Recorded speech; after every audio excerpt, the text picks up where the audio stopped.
Nós temos ouvido a respeito da Páscoa nesses últimos dias. Quem esteve lá na Lagoa do Taquaral, ali na Concha Acústica, na apresentação de Páscoa, ouviu a respeito da história, do que isso significa para nós, os cristãos.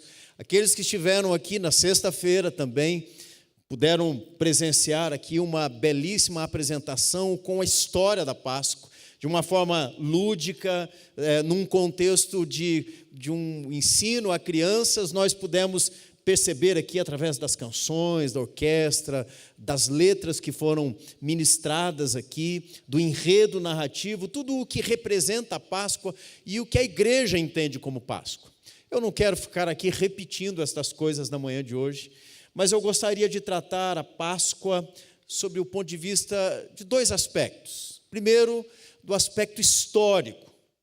O que é a Páscoa judaica, o que é a Páscoa cristã e o que ela significa para nós também numa perspectiva doutrinária.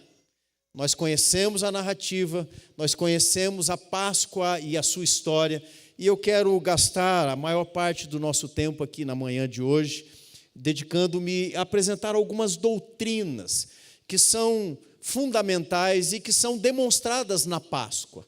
Porque, como disse a princípio, a história da redenção nos foi mostrada, nos foi ilustrada na Páscoa, tanto a Páscoa judaica quanto a nossa comemoração da Páscoa cristã. Eu vou deixar para apresentar os textos que foram separados no aspecto, quando tratado do aspecto doutrinário, mas gostaria de lembrarmos aqui, rapidamente, vou tentar ser rápido, um pouquinho da história, da narrativa bíblica a respeito da instituição da Páscoa, começando com a Páscoa judaica.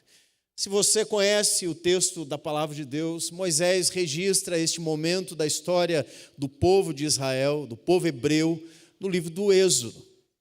Moisés relata que a Páscoa tem o seu início ali. Ela foi instituída por Deus e ela teve um motivo ali no livro do Êxodo, foi estabelecer o momento da libertação daquele povo de uma escravidão que já demorava 450 anos. O povo de Israel foi para o Egito numa providência divina, através daquele episódio na vida de José, um dos filhos de Jacó, um dos patriarcas da nação de Israel. E depois de algum tempo, a própria família de Jacó vai também para o Egito, numa forma de Deus preservar aquele povo. Quando nós imaginamos que Israel foi para o Egito como uma benesse de Deus, foi Deus quem os colocou ali e o fez para protegê-los, nós imaginamos que podem ter ido muita gente. Na verdade, a história registra aqui no livro do Êxodo, pelo menos 40 e poucas pessoas da família de Jacó, e alguns escravos. Então vamos jogar alto aqui, 100 pessoas. E eles passam ali um bom tempo sendo bem tratados no Egito. Por conta daquilo que Deus fez através de José, aquela nação, os egípcios e os faraós, consideravam aquele povo um povo que levou até eles bênção, e de fato fez. Através da intervenção de Deus, aquele império, aquele povo recebeu bênçãos e prosperidade. Mas o tempo passou, diz o texto, que tanto os faraós, os governantes, como a nação já não via mais com bons olhos a nação de Israel. De 60 e poucos, aproximadamente, ali, no máximo 100 pessoas, eles já eram um grande número de hebreus. Ao saírem do Egito, nós vamos ver que eles já contavam perto de 1 milhão de pessoas. Isso traz, de alguma forma, um prejuízo para o Egito e lança um temor no coração também daquele povo. E o resultado é que eles não são mais bem-vindos e de hóspedes que foram bem recebidos, eles se tornam escravos. E é nesse contexto que a Páscoa começa a ser narrada na história do povo hebreu. O primeiro aspecto, então, histórico, é que embora o Egito tenha sido um lugar de hospitalidade, ele se torna depois um ambiente de escravidão. Se nós olhássemos agora, nós não vamos ler o texto, mas no capítulo 3 de Êxodo, Moisés vai dizer que Deus ouviu o clamor daquela nação e aquilo que era doce, que era um lugar de refúgio, de prosperidade, se torna um lugar de amargo viver. Deus vê que aquele povo está sendo escravizado e a ação dos egípcios para com Israel é tornar a vida do povo de Deus amarga. De certa forma, isso aponta um pouco para o pecado, nós vamos ver um pouco adiante como isso se resolve na vida de Israel e como isso aponta para doutrinas importantes da nossa fé. Um outro apontamento que eu gostaria de fazer é que aquele povo, depois de 450 anos no Egito, havia se acostumado com a cultura daquela nação. Eles haviam se ambientado a ponto de não se lembrarem mais de Deus. E isso era um problema. Quando nós vemos a conversa entre Deus e Moisés, no capítulo 3, verso 14 e 15, depois de se revelar a Moisés, ali na teofania, na sarça que ardia, Moisés pergunta para Deus: mas quando o povo me perguntar, quem está me enviando? Que Deus é este? Que autoridade é esta? O que eu responderei a eles? Ora, Israel só tinha um Deus. Jacó conhecia esse Deus. Ele havia estabelecido um altar a este Deus, lá em Betel. A sua família aprendeu a respeito da adoração ao Deus verdadeiro. Mas depois de 450 anos, aquela nação precisava de novo ser apresentada a Deus. E a resposta de Deus para Moisés é: diga a eles que o eu sou está enviando você. Veja que duas coisas acontecem ali que apontam para algo muito importante. Primeiro, que o pecado é algo que nos acultura. Nós nos acostumamos com ele. E um dos efeitos mais devastadores desta escravidão não é o sofrimento que o pecado traz, mas o esquecimento a respeito do Deus a quem nós deveríamos adorar. Como Deus se revela então como Deus poderoso, ele se apresenta como aquele que é o único Deus. Existiam outros deuses no Egito. E Deus envia Moisés para um combate entre ele, o único Deus verdadeiro, e aquelas divindades que os egípcios julgavam serem os deuses que abençoavam aquela nação. Se nós olharmos para aquele episódio das pragas que Deus envia, todas elas apontam para algum tipo de divindade no Egito. O rio, a própria lavoura, a terra, o céu, o próprio sol, tudo aquilo era uma espécie de objeto de adoração. E os hebreus também, provavelmente, estavam já acostumados com aquele tipo de adoração. Talvez por esse motivo, Moisés pergunta: olha, eles adoram muitos. Quem é o Deus que está me enviando? Deus então se coloca contra aquelas divindades. E ele as derrota uma a uma, provando ali a sua autoridade, provando que só ele é o Deus verdadeiro. E a última delas, a praga que veio sobre os primogênitos, tem um alvo específico. Apesar de todos os primogênitos da nação terem sido dizimados, pelo menos aqueles a quem o sangue não cobriu os portais das portas, era um objeto muito admirado, o filho do faraó. Faraó era uma dessas divindades. E quando Deus julga Faraó, dizimando a sua história, ele coloca ali o último golpe sobre a nação do Egito, e foi realmente derradeiro e trouxe um abalo a ponto de o próprio povo e todos os seus príncipes dizerem para Faraó: libere esse povo, porque nós já não aguentamos mais combater o Deus deles, nós não queremos mais essa nação aqui no meio de nós. Meus irmãos, Deus liberta Israel, e esta é a instituição da Páscoa. Ali naquele momento Deus estabelece que para que houvesse um refúgio nas casas do povo, um animal deveria ser morto. O sangue daquele animal deveria ser aspergido ali, lançado sobre as portas, os umbrais das portas. Pães sem fermento, ervas amargas, e aquele animal assado deveria ser comido na noite anterior, na véspera da libertação. Deus, logo de manhãzinha, liberta aquele povo, e eles saem numa caminhada pelo deserto. Eles passam pelo batismo do Mar Vermelho, e eles atravessam ali aquele local, e não por conta de Deus, mas por causa da incredulidade deles. Eles não entram imediatamente na terra prometida, vocês conhecem a história. 40 anos se passam, até que eles possam tomar posse daquele lugar de descanso que Deus havia prometido a eles, não mais com a geração que sai do Egito, mas com aqueles liderados por Josué. Este é o pano de fundo histórico da Páscoa judaica. Nos dias de Cristo, do ministério terreno do nosso Senhor Jesus, a Páscoa que ele comemora com os seus discípulos, era esta Páscoa, que lembrava a libertação do povo de Israel. Alguns elementos litúrgicos foram acrescentados. Nós não temos isso claramente nas Escrituras, mas os livros que tratam da liturgia da Páscoa judaica vão nos trazer algumas informações importantes. Algumas, obviamente, nós apreendemos da própria leitura do texto bíblico, como, por exemplo, os cordeiros não eram mais examinados e mortos pelos pais de cada família. Toda a morte e sacrifício acontecia no templo. E quem fazia o exame da perfeição, da pureza dos cordeiros que eram mortos, eram os sacerdotes. Depois de examinados, o sangue era recolhido, não mais aspergido sobre as portas das casas.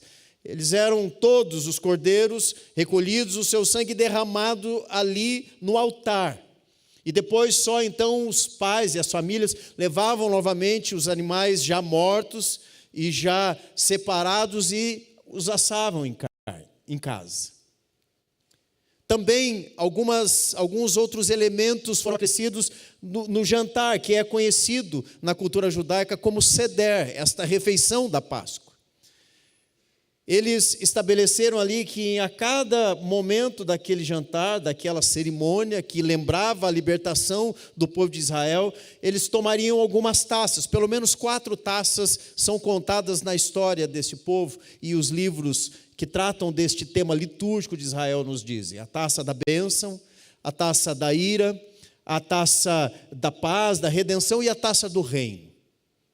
Esta é a taça que o Senhor Jesus usa no cálice. Nós não sabemos qual delas, mas nós sabemos que o vinho foi acrescido ali na liturgia da Páscoa. Além do pão sem fermento, havia também o vinho, que simbolizava agora em Cristo uma nova aliança e não mais aquela de Israel. Nós veremos isso logo adiante.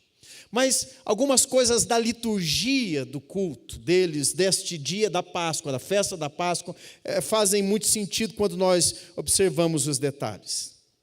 Um deles é que no dia 10 do mês de Nissan, deste que foi o primeiro ano estabelecido lá no Egito, no dia 10, um animal era separado e colocado diante do povo lá no templo, para que todos pudessem examiná-lo. Em busca do quê? De defeito.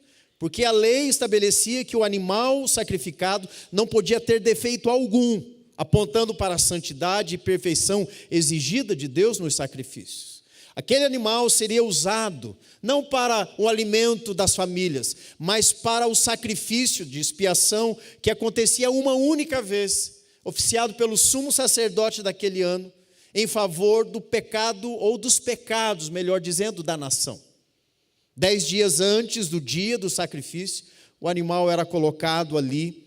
Então, no dia 10 de Nissan, eles colocavam o animal para ser examinado. As pessoas passavam por lá, olhavam, e se algum defeito estivesse sendo detectado, era denunciado e o animal deveria ser substituído. Por quê? Para Deus, o sacrifício deveria ser perfeito. Essa era a prescrição da lei. Às 9 da manhã, no dia 14 do mesmo mês, como um pano de fundo para milhares de outros sacrifícios que estavam acontecendo. Cordeiros para as celebrações das famílias, o jantar que eles fariam, lembrando da libertação do Egito. O sumo sacerdote conduzia aquele animal já examinado, amarrava-o perto do altar numa estaca, e ali ele entoava e declamava algumas orações litúrgicas que apontavam para o motivo pelo qual aquele animal estava preso ali. Às 15 horas, na sexta-feira, à tarde, aquele animal então era imolado, o seu sangue era recolhido e aspergido como expressão de adoração a Deus e com o intuito de aplacar o pecado da nação, escondendo o pecado da nação e aplacar a ira de Deus contra aqueles que pecam. Esta cerimônia era o que estava acontecendo na sexta-feira, quando nós celebramos a morte do nosso Senhor Jesus. Da mesma maneira que o cordeiro foi levado diante da multidão para ser examinado, o Senhor Jesus também foi examinado. Aliás, ele foi examinado nos últimos momentos da sua vida em vários aspectos. Examinaram para saber se encontravam nele alguma palavra que não concordasse com as Escrituras. Colocaram Jesus à prova, testaram-lhe ali a convicção e a santidade, testaram a fidelidade das palavras de Cristo em relação às leis mosaicas. E o que nós vemos é que mesmo os escribas, os homens letrados de Israel, mesmo os fariseus, aqueles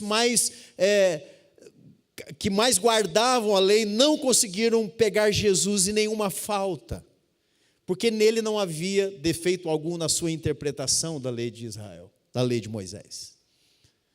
Jesus também foi levado diante de Anás e foi colocado ali para ser apontado como um devedor. Era o sacerdote, ele era genro do sumo sacerdote naqueles dias.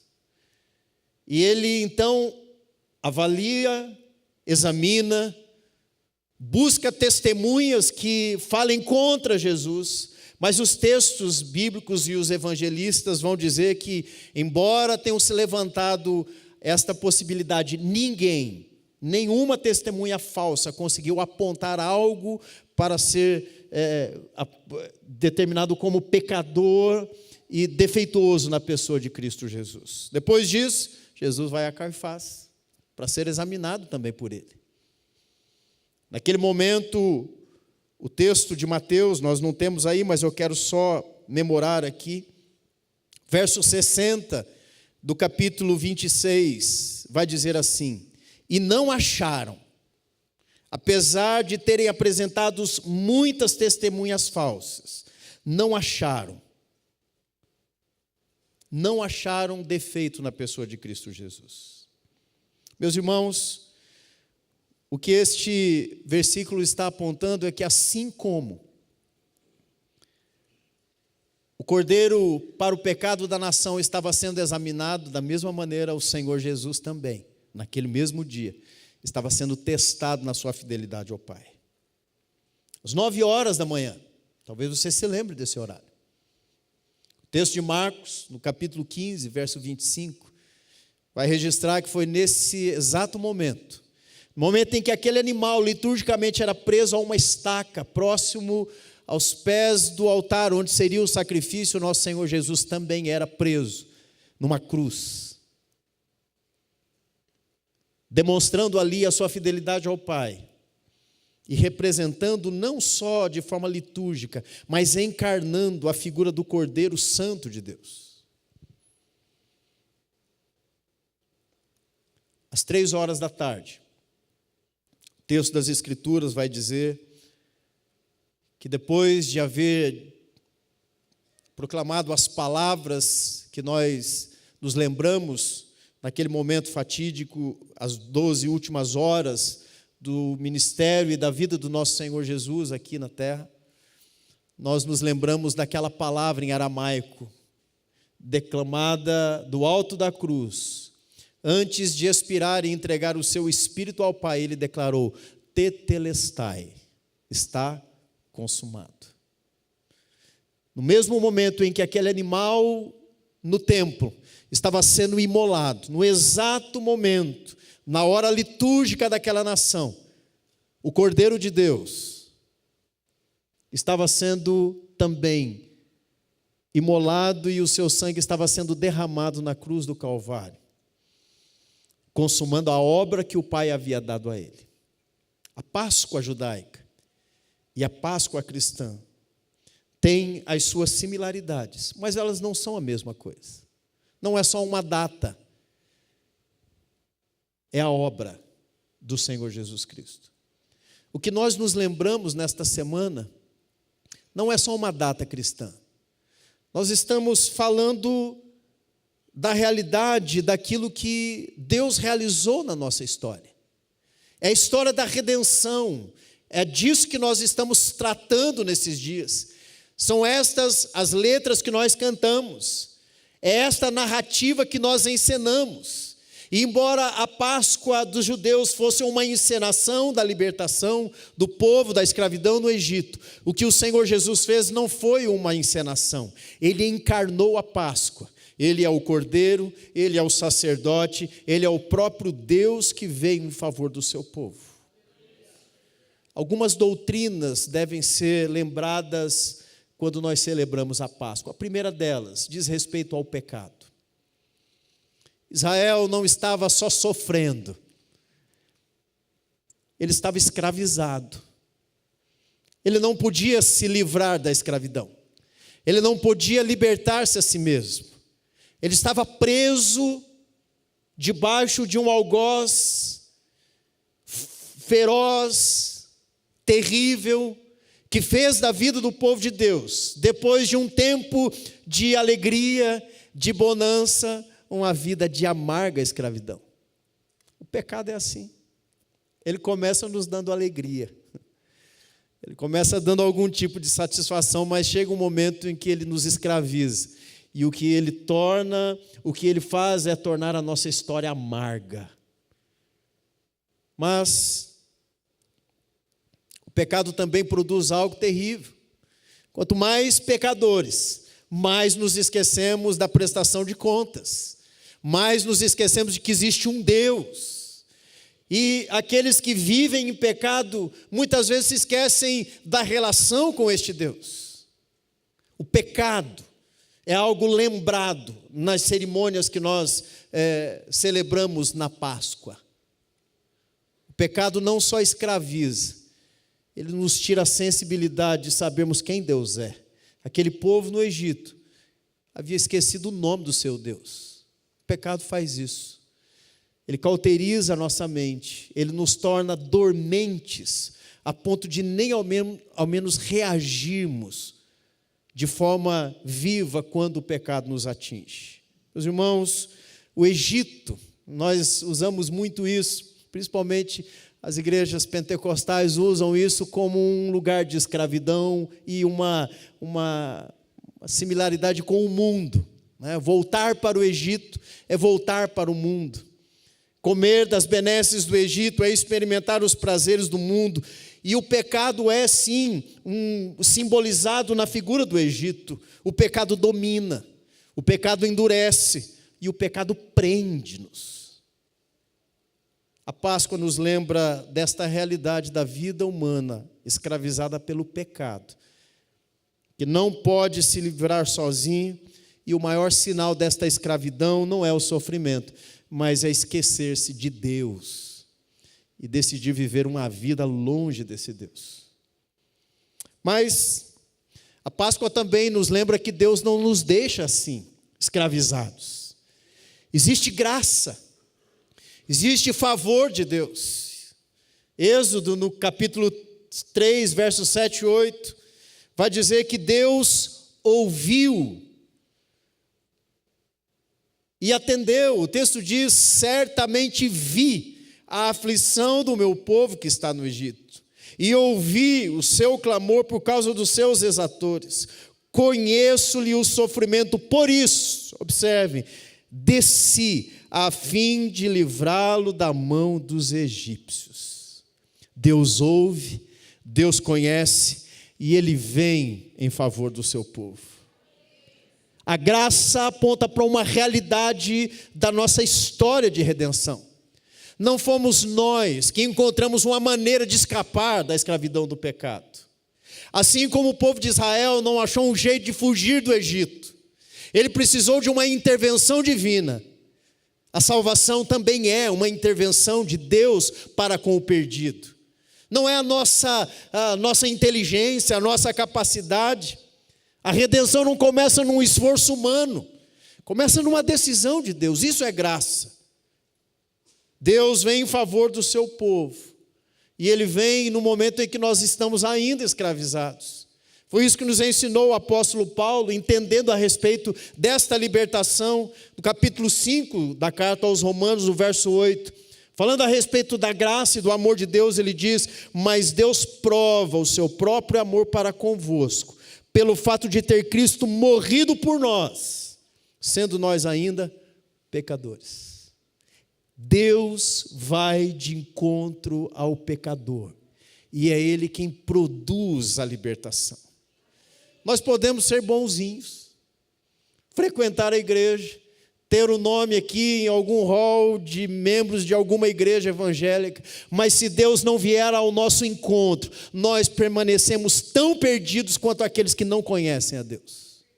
Aquela era a nação da aliança, era o povo de Deus. Ele havia iniciado aquele povo a partir do patriarca Abraão, mas depois de um tempo convivendo com o pecado, escravizados como estavam, eles não conseguiam mais se libertar. Eles precisavam de Deus. Deus então vem de encontro àquele povo e Ele os salva. Por isso, meu irmão e minha irmã, lembre-se, você não se salva, você é alcançado pela graça do Deus que ama. A Páscoa nos lembra isso. A Páscoa nos lembra isso. Mas um detalhe interessante é que a Páscoa não ignora o pecado. Veja que um elemento essencial para a Páscoa judaica aponta para uma necessidade que todo pecador tem, para que o seu pecado seja purificado. No capítulo 12 do livro do Êxodo, já ao final ali, quando Deus dá o último golpe sobre a nação do Egito, sobre Faraó, sobre os descendentes daquele povo e especialmente o primogênito, uma ordenança foi dada: o sangue do cordeiro, que deveria ser comido por aquelas famílias, deveria ser colocado nos umbrais das portas. Vocês se lembram disso? O cordeiro era escolhido, ele não podia ter defeito, ele era morto, e o sangue daquele animal era aplicado sobre uma casa. E na casa sobre qual aquele sangue estivesse, o anjo da morte, o anjo destruidor, não feriria ali o seu primogênito, ele passaria por cima. Esta é a palavra para expiação, cobrir. Deus estabeleceu isso para demonstrar a gravidade do pecado. Deus não ignora o pecado, Ele aplaca a sua ira com o sangue derramado. Nós sabemos que é o sangue de Cristo. Nós celebramos na Páscoa o Cordeiro que foi morto, e o seu sangue expiou o nosso pecado. A Páscoa nos lembra que o pecado tem consequências terríveis, e a pior delas não é nos manter escravizados, é fazer com que Deus, o Pai que ama, o Deus que vai de encontro ao seu povo, ame a tal ponto de fazer com que o seu filho pague o preço pelo pecado que era nosso. É o sangue do Cordeiro de Deus, o homem sem pecado, o justo de Israel, derramado naquela cruz, para que a expiação dos nossos pecados pudesse ser efetivada. Deus não ignorou a nossa pecaminosidade, Ele nos substituiu na pessoa do seu Filho. A Páscoa nos lembra que naquela noite, em Israel, ou havia sangue, ou havia morte. E da mesma maneira conosco, Deus não ignora que somos pecadores, e nós ainda somos. Mas sobre cada um de nós, Deus derramou o sangue do seu Filho, e por isso Ele nos chama também de filhos amados.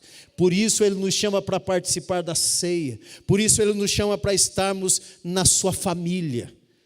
Quando Deus vê o sangue de Cristo sobre nós, Ele responde dizendo: vocês estão justificados. Este é um outro elemento.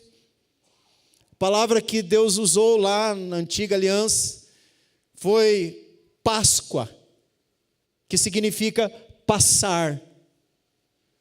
Deus disse que quando Ele visse o sangue, Ele passaria por cima.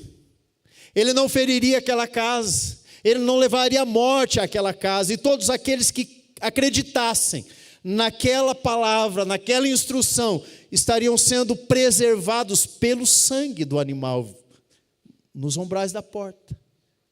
Isso é justiça.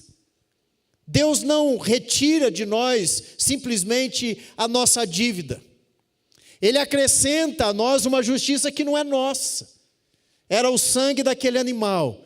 E na nova aliança é o sangue do próprio Filho de Deus, que nos dá um crédito, uma justiça que nós não temos. Por isso que quando pecamos, nós confessamos o nosso pecado sabendo que Deus é fiel para cumprir uma promessa que fez, de que o sangue de Cristo seria o elemento suficiente para perdoar todos os nossos pecados. Não há nada que nos condene. É isso que diz o apóstolo Paulo escrevendo aos Romanos, capítulo 5, verso 1. Justificados, pois, mediante a fé, temos paz com Deus, por meio de nosso Senhor Jesus Cristo. A paz, essa relação de intimidade com Deus só pode existir porque o nosso pecado foi aplacado e o sangue derramado para que isso acontecesse foi o sangue de Cristo. Deus olha para a minha vida, olha para a sua, e mesmo pecadores, Ele passa. Ele nos justifica em Cristo. E Ele preserva a nossa vida, porque Ele nos comprou com o sangue do seu Filho. A Páscoa precisa nos lembrar disso. A Páscoa precisa ser uma celebração também da libertação que Deus nos dá. Depois do sangue, depois de passar por cima, vem a saída. E eles saem vitoriosos. Eles vão caminhando. Eles recolhem despojos. A nação do povo do Egito não queria mais o povo hebreu ali.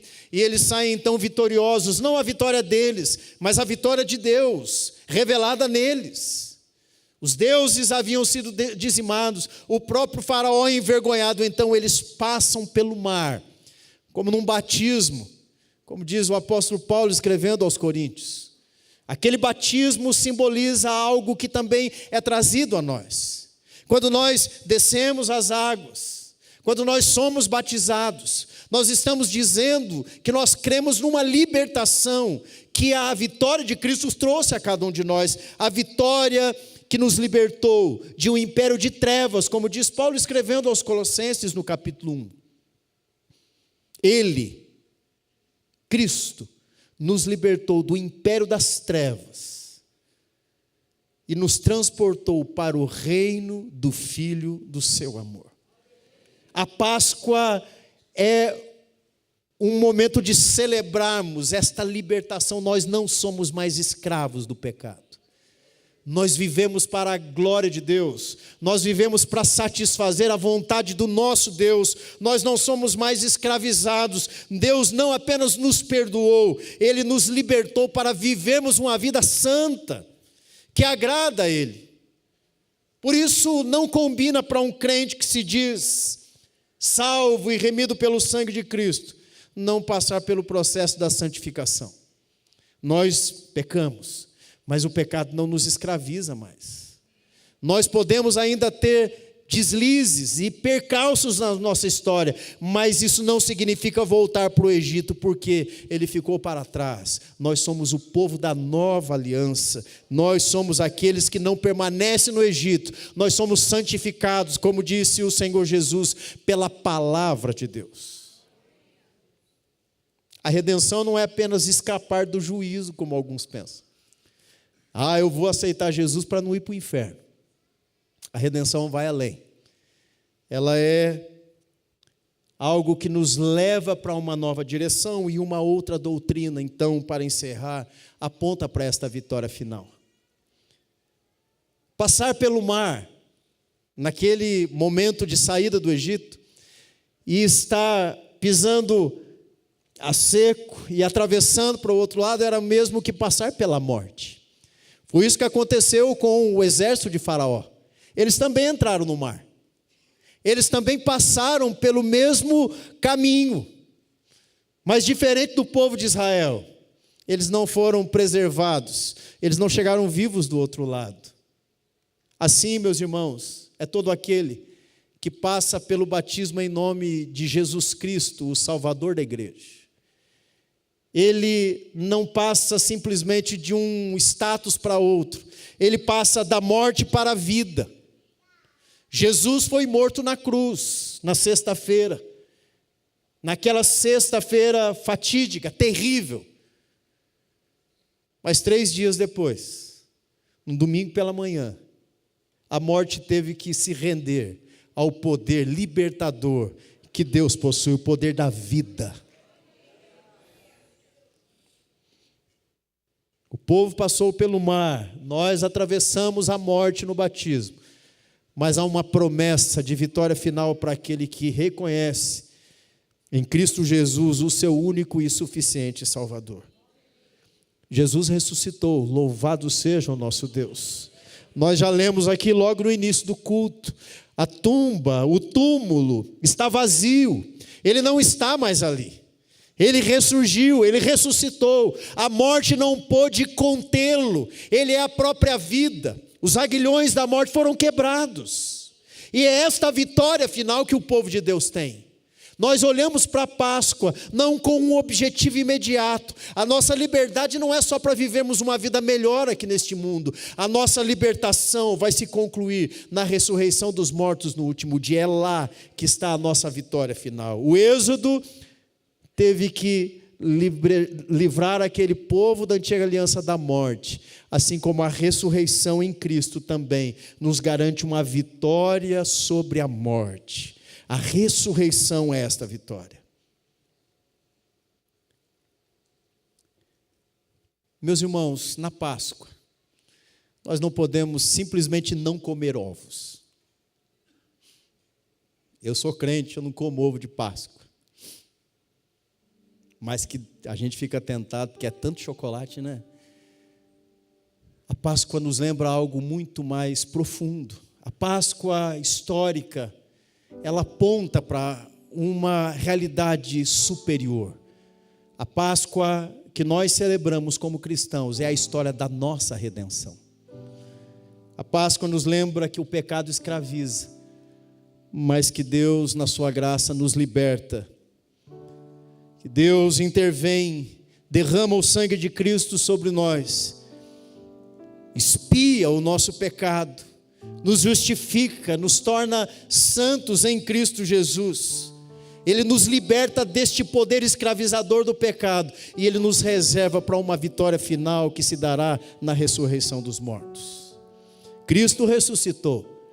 O apóstolo Paulo, escrevendo aos Coríntios, no capítulo 15, no verso 20, vai dizer que Ele, de fato, ressuscitou dentre os mortos, sendo Ele as primícias dos que dormem. O que Paulo está dizendo é que assim como Cristo ressuscitou, todo aquele que vive nele também ressuscitará no último dia.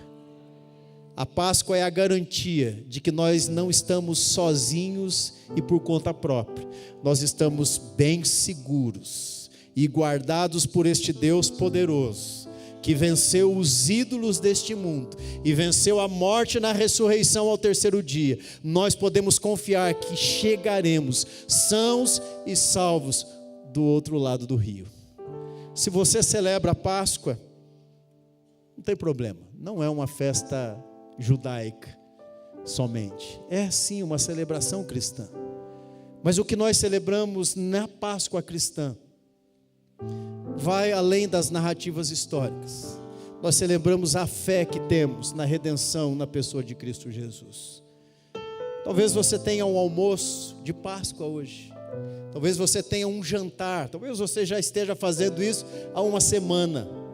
Se tiver algum ovinho lá, coma, é bom, chocolatezinho, mas isso não é a Páscoa.